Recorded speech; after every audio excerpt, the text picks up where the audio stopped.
Tuluyan nang nabuwag ang isang drug den sa Maguindanao del Norte matapos ang ikinasang operasyon ng mga otoridad na nagresulta sa pagkakaaresto ng 5 individual na sangkot umano sa iligal na aktibidad.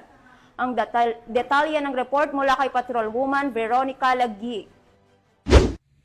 5 individual ang naaresto matapos mabuwag ang isang drug den sa bisa ng matagumpay na anti-illegal drugs operation sa Sitio Daywan, Barangay Tanuel Datu, Odinsinsuat, Maguindanao del Norte.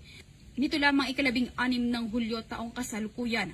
Kinilala ni Police Major Pasigan Abbas, hepe ng Datu Odinsinsuat MPS, ang mga naarestong suspect na sina alias Noru, 52 anyos, Natnat, 20 anyos, Nazir, 49 anyos, Ingo, 37 anyos at alias Liwa na 34 anyos na pawang mga residente ng nasabing lugar.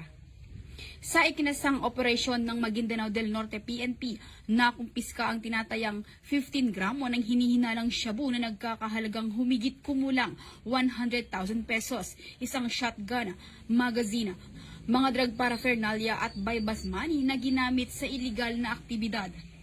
Kasalukuyang nasa kustudiya na ng Datu Odinsinsuat MPS ang mga suspect kasama ang mga nakumpiskang ebidensya at maharap sa kasong paglabag sa Republic Act 9165 o Comprehensive Dangerous Drugs Act of 2002 at Republic Act 10591 o mas kilala bilang Comprehensive Firearms and Ammunition Regulation Act.